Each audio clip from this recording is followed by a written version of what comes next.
Hello everybody and welcome to this playthrough for Rookie Division in the Vintage Open Tournament. All the courses from the Vineyard Acres. The video here is sponsored by Golf Clash and Playdemic. Let's go. First and foremost, I need to be and want to be very clear with that this playthrough will not display the real tournament win. There is no one that is a player in this game that are able to know what win there is in the tournament until it's Monday. So on Monday there will be a new playthrough for Rookie Division, but I think it's very important to make this playthrough to display and show how to attack and how to play the courses with various type of wind. Also in this playthrough you can see in the video description timestamps for the specific hole. So if you don't want to watch hole 1, you can go directly to another hole. Last but not least, if you do want to improve your game a little bit more, but also get the tournament text guides, check out patreon.com/golfclashtommy. First shot here, we're gonna play downhill, and I'm going to play it 20% downhill. Very important here for myself. And I think the important part here to understand is that this hole has been remade. That's for many of the other Vineyard Acres holes as well, that they have been remade. And sure, with a wind here that will be crosswind or tailwind, we can drive directly over the rough and the sand there in the middle with a power 3 ball and give ourselves a nice wedge or go directly to the green if we do want to. But I'm going to play this one with a power 1 ball because I do want to have side spin. That's the important part here for myself, that I do want the ball to follow the right side of the fairway without doing as our opponent did and put ourselves into the rough. Bounce here and make it roll, and we're gonna in this case make ourselves have a short iron towards the pin or a wedge, and you can see it's also going to be uphill. So the first drive we play max numbers, 20% extra with a power 1 ball. That's super important to have that in mind, because as you can see there from the tee, we're playing it massively downhill and the ball is therefore gonna be affected more by the wind. If you do like the content that we are making here on the channel, please take your time, hit thumbs up before you stop watching. That's much appreciated from all of us here in the team. So second shot here, I'm going to play it slightly uphill, not much, but a little bit. And the thing that I'm looking for here is that I'm looking for to play this shot without any type of spin, and I'm also looking for the fact that I do want to have a flat bounce. And therefore the fairway before the green is going to be the best spot here. As you can see, very flat, and it's going to be a big possibility, and a good possibility I would say, to get this ball in the hole. So adjusting it for 10% uphill from that spot, you can see here we are very much uphill, but that is to have in mind that we are in that bowl-like area there. It's uphill. If we would be rolling past it, then we wouldn't be playing it uphill, because then the ball is still going to be affected like normal.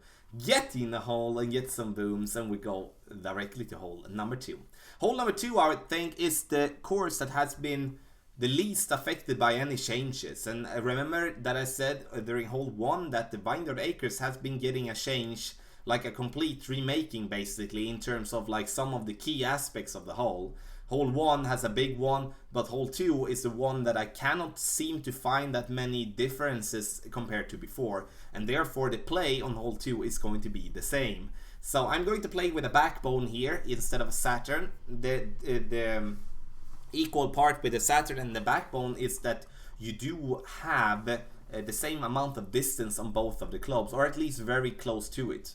If we would be having a headwind in the or if we will be having a headwind in the tournament, and it will be like a 4, 5, 6 miles per hour, we are going to be in between clubs with a power 0 ball and with the Saturn or with the backbone. So then we do have a decision to make. If that happens, is to play with a Goliath, which gives us more distance, with a power 0 ball, or play with the club that we are most familiar with, like the backbone or the Saturn, and play with a power ball, power 1, power 2, or power 3. But I would say power 1 or power 2, not power 3 on a power 3. So, but now we have a very low wind, and I'm going to play this one downhill 10%, so the wind would instead be like 1.9 miles per hour instead. Adjusting for max distance with 2 bars of backspin on my club, And the only thing that we could see here would be something to change is the backspin. I would like to play with 1.5 bar backspin instead with this type of wind. With crosswind or tailwind, I would be keeping myself playing with 2 bars of backspin. The second bounce is important when you line up for hole number 2 as well. The second bounce should be aimed at the fringe. Have that in the back of your mind when you line up. It's going to help you big time to get the correct distance towards the pin. Hole number 3, par 5, and here I'm going to change play with a katana.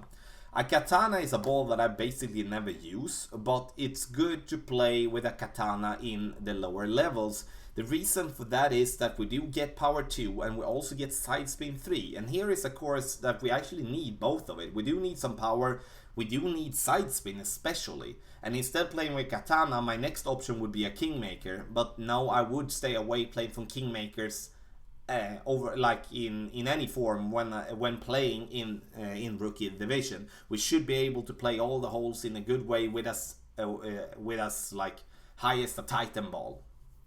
So to break down the drive is that I'm going to play 10% downhill because the ball is going to be affected more by the wind, and also going to use the curl that I do have on my club. Let's say I have an XMI level 7 here for an example. I'm not going to use max curl with an XMI level 7 as I'm just going to go with a little bit like my opponent is doing, but the problem our opponent is having here is that he needs to go with overpower to be able to get this ball to bounce over the water and then hope for the ball to stay on the fairway instead of rolling down into the rough. And this is what I want to prevent by using a ball with side spin and power, take away the overpower situation, which is risky.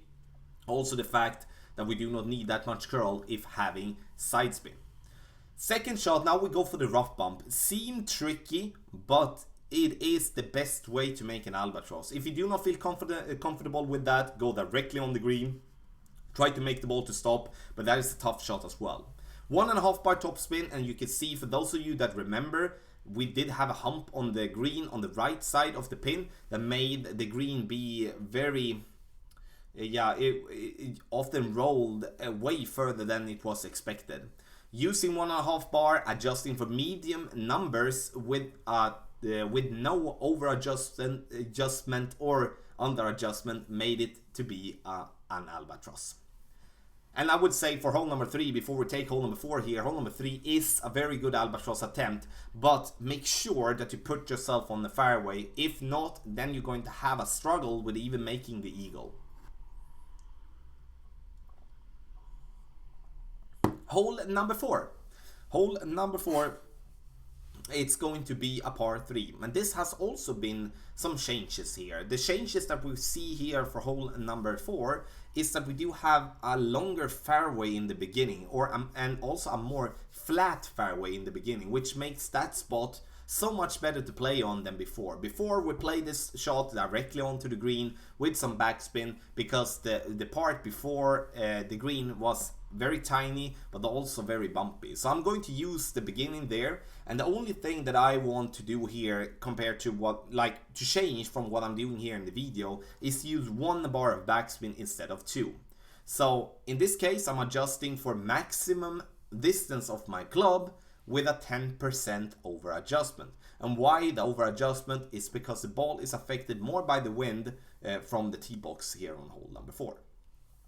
No curl, no side spin. You can see I'm playing with a power 0 ball, so you can play with whatever ball, and I suggest that when you play, if you don't have that much wind resistant ball that you do have, wind resistant ball that you could have, then definitely go down, play with a power 0 ball, if so a basic ball, and save the other balls for other situations, such as hole number 5. Hole number 5, par 5, one of the tougher ones. The par 5s in this tournament are like, except for hole 3, the 2 par 5s that we do have left are super tough. And super tough in the meaning of making an eagle.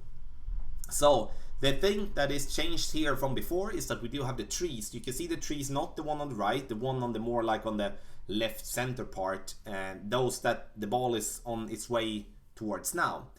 Those are in play in a big extent, which mean that they are going to be away from the normal shot that we did try before, where there were any trees whatsoever. So I'm going to use, and I'm going to play with a power 3 ball here. Not so much for the drive, but for the second shot. We do want to make sure that we do have the distance for the second shot to be able to reach for the green in 2. With a basic ball, like our opponent did, it's going to be super tough, and you're going to see why. I'm using the yellow ring by the rough there on the left, and of course you can use a point on the fairway. There is a little bit more to the right if you do feel uncomfortable playing that close to the rough. Max topspin, which is 4.5, and max side spin to the left, which is 4.5 bar, as well with a Titan ball. And Titan ball is a power 3 ball, gives us the distance. I'm bouncing under the trees, and we roll as far as possible there on the fairway. Or let's say like this, we do want to roll as far to the top left of the fairway possible.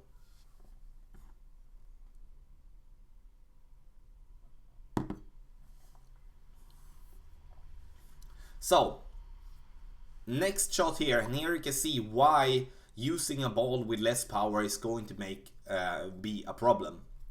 Especially when we're playing in general with lower level clubs that doesn't have that much distance. I first and foremost suggest that you play with the wood club that gives you the most distance, which is, when you're playing in rookie, Big Dog is the club that gives us the most distance here. That will give us the 179 or 180 yards, or maybe 175 as the lowest, and it's still going to be better than the hammerhead. And in this case here, you can see what difference it makes for me having a power 3 ball. I basically don't have to overpower my shot in any form, and I will still be able to land this ball nicely on to the green. Our opponent had to go with overpower. That's always risky. So this is the reason why we play with a power 3 ball from the start. Once again, not for the drive, but for the second shot. So we easily, not easily, but in an easier way, can bounce ourselves onto the green, take the eagle, and focus on the next hole. Because this is not going to be an albatross hole. We might gonna see a few, but as a general thought of this hole, is going to be an eagle hole, and it's definitely going to be more birdies than it's going to be albatrosses for hole number 5. Hole number 6, par 4, and here is also a hole that has been changed a little bit, and the change here is not going to affect players that are playing in rookie and pro and expert, I would say, or like maybe expert, but mostly those that are playing in master, as the water is bigger this time. Like we have more water than what you have rough before the fairway, by the green. Because there has been tournaments where people have been able, me included, been able to make a trick shot to get that ball to bounce on the fairway, bounce over the tiny water that we had into the rough to roll out on the other fairway. Very tough and tricky shot, but I think that's the reason why it has been changed. So I like to see a little bit more water there. So we are going to play with a basic ball here, and the reason I'm playing with a basic ball, I don't really know why, more than we can reach with a basic ball, but for the second shot we do need to have a little bit of side spin, and I'm gonna come to that later, but that is, in my opinion, more important than what we might be thinking, as we do not want to go with curl for the shot. The drive, 5% downhill. Not much, so 5% extra, not going to have that huge effect, but a little bit, and important that we at least know that, especially if we do get like a 5, 6, 7 miles per hour in wind, or like at least 5, 6. I don't think we're gonna see 7 miles per hour when we're playing rookie, but at least with a little bit higher wind, that we know that we're just gonna add just a smidge to our adjustment, so we're not gonna go too long or too short or too much to the sides. So second shot here, our opponent is in a very tricky spot, and the thing that we do want to achieve with the drive is that the ball needs to be as close to the rough there on top as possible without having any danger in getting into the rough, of course, but at least we need to have that as a goal when we make our drive. The further up we are, the easier the approach towards the pin is going to be. This shot from our opponent with that curl is excellent. Even though it doesn't get in, it's a super shot in terms of getting the right speed and the right amount of curl there to actually give the ball a chance to go into the hole. And here is the reason why I want to have side spin. I don't like to play with curl if I don't absolutely have to. So the thing here that I try to look for is to try to find a spot where I'm going to have the most consistent bounce. And it bugs me a little bit here because you can see here on the ball, look at the tip of the ball guide line, or maybe if you rewind a little bit, look at the tip where I tried to. And now as well, when I'm adjusting, how much of a big of a change this is going to be. I go from a very flat bounce to a high bounce. So now when I hit this ball great, it's going to give me less distance, and therefore I'm going to give myself a much weirder bounce than expected, and therefore a longer bounce and roll further on the green. So I would like to have side spin, play it a little bit more to the right of the fairway spot there, and then bounce it in would give me a more consistent roll towards the pin. Also, the second shot towards the pin is uphill, so you need to under adjust 10%. So instead of adding, you take off 10% to your adjustment. Hole number 7. Hole number 7 is a par 5. Once again, a par 5 that is going to be tough. This par 5 is going to be a general birdie hole because we have no chance whatsoever to reach for the green in 2. I know there is going to be questions from players that are wondering, if we do have tailwind, can we reach over to the second fairway with a big topper and a berserker ball? No, I would say. I've tried that, and maybe in the best case scenario we're gonna just roll out, but that doesn't mean that we can reach for the green in 2 from that area either. Or otherwise, we need more wind. We need more push from the bounce. So try to stay away from that, and we unfortunately need to play it conservative, especially with lower level clubs.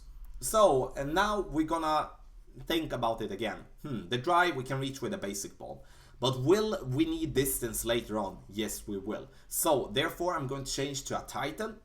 Give myself the power 3. I'm not going to play with a Kingmaker once again. It's a little bit too much. Titan is the power ball I like to play with on power 5s.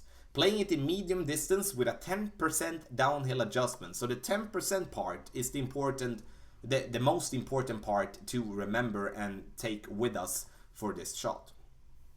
I would, though, suggest to pick a club that has distance for the second shot as well, like the big dog, as we talked about a little bit earlier on hole number 5, to give ourselves the room of going short with our drive. So, and you can see the problem that comes with our opponent here, that with a basic ball which doesn't have any power and a short drive, is going to make the second shot so much harder, and especially the third shot is going to be so much harder as well.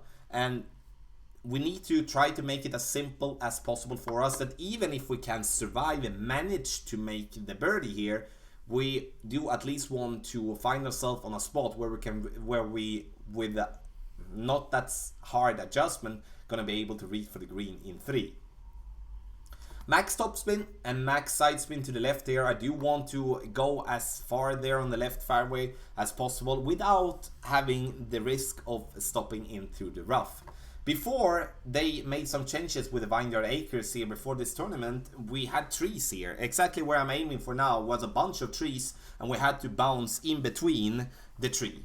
That's not going to be necessary now, as the trees are taken away, which makes the second shot still hard, but a little bit easier than it was before.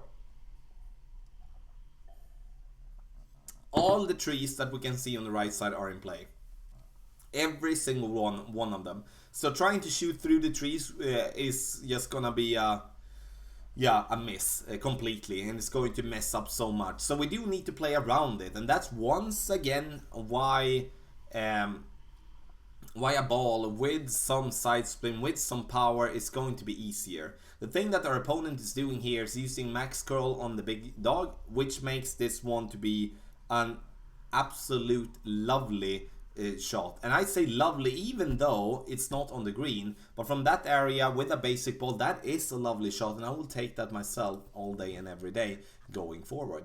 And then have just an easy wedge there to then go for the pin. So in my turn here, I'm going with max curl, max side spin, 3 bars of backspin, trying to get to the back right of the green. to make my ball roll up and then fall down, and with a little bit of luck roll into making an eagle. But that's a super tough par 5. See it as a birdie hole and just don't play it. Yeah, just make sure that you play it in a conservative way so you don't get into any struggle with drive or second shot. 3 bars backspin, and here you can see a problem that I've been talking about a lot in this playthrough, and I think I'm going to talk about that more and more as the guides are going forward, because I always say like, oh, here we should not play with a power 0 ball, we need to step up and play with a more power ball. Here is like an example from the other direction. Here's an example where we're playing with a power ball that we shouldn't. The reason I'm playing for it here is because this video recording is taken from a shootout, and I play with a power 3 ball in the regular game, and then I can't change in shootout. But in a tournament, when you go into this hole, you can change, of course, to whatever ball you might like. And here I would be playing with a power 0 or a power 1 ball as most. The reason for that is that we do want to give ourselves room on that fairway to have to adjust, especially if we have a club that gives us less backspin than wanted. The best possible backspin here is to give ourselves to have 5 bars of backspin, but now we have 3, and the shot goes long. Like that's kind of like a no-brainer when we look at it. It's gonna go long because we are picking the wrong ball. So no power 3, no power 2, only power 1 and power 0 balls on hole number 8. Pick a club that gives you the most backspin, or like if you have a club that gives you 5 bars backspin, pick that one, otherwise the ones that gives you the closest one. Also, do not forget to over adjust your shot, the tee shot on hole number 8 with 10%. Okay, now I'm a little bit short here with my talking. So now we go to hole number 9, and we're actually gonna end up with a par 4. First time in a very long time we end up with a par 4, but this is not any other par 4. This is going to be a tough one, and we are going to see pars. So first and foremost, we need to play with a power 3 ball again. Once again, picking the correct ball is very important. You can see I'm even backing up from max distance when playing here with a power 3 ball. That tells us like, we can play with a less power ball, but once again, it's for the second shot, not for the drive that we do need the power ball. So adjusting for max distance with a 10% over adjustment, which is downhill approach. A little bit of curl, which is the max curl I can use on extra mile level 5 to just keep my ball as much to the right as possible without endangering the rough. Max side spin to the right, which is 4.5 bar side spin, and also 4.5 bar top spin, which is the maximum I can use on extra mile level 5. And I would use spin around that area. If I would be using a ball like the Katana with more side spin, or maybe if someone would use a Kingmaker, then I would be using max side spin to the right there and stay away from using curl. Second shot here, and you can see here with a power 0 ball, sure, it's going to be possible if we do have distance, but now our opponent underpowered this shot a little bit. I don't really understand why, and goes into the bunker. This is a very tough approach, and if you do not have a club like the Guardian or an upgraded Sniper, I think the only focus for you should be to get it to bounce on the uphill sloped fairway there, and down there in between the rough there, and bounce it up towards the back of the green, back of the fairway, and let the ball fall down towards the pin, and hope that the ball is going to go in for an eagle. But other than that, this is going to be a general birdie hole, and the only important part here with our adjustment is that we're going to add 5% to our adjustment, not 10, not 15, not 20, 5%, and then we're gonna be good. We hit perfect using the max bars backspin, or like 3 bars of backspin, and you can see here now, even though we are not reaching to the fairway part, we're reaching to a part like in the back of the green that makes the ball fall down towards the pin and makes us at least have an easy putt. So, ladies and gentlemen, this was a playthrough for Rookie Division with various type of wind for the Vintage Open tournament, a full course or like a full 9 of the Vineyard Acres.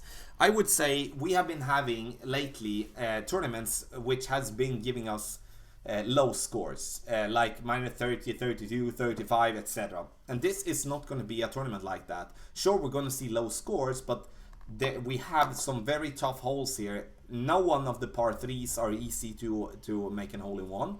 The par 4s are hole number 1 we would see as a good chance to make an eagle, but it's not a course that we can reach green all the time without making a really good drive. The par 5 is going to be tough, super tough, especially hole 5 and hole 7. Going to be super tough, which ones, and also one of them is going to be a general birdie hole. So it's going to be super interesting to see what score is going to be achieved in this tournament. And let me know, as always, if you do have any questions in the comment section below, what you think, and also like if you have a specific club you need advice for. Also, before you go, hit thumbs up, means a lot if you do like the content. If you don't want to, then you don't want to, of course. But please hit the thumbs up button before you go. Video here, sponsored by Golf Clash and Playdemic. Good luck in the Vintage Open tournament.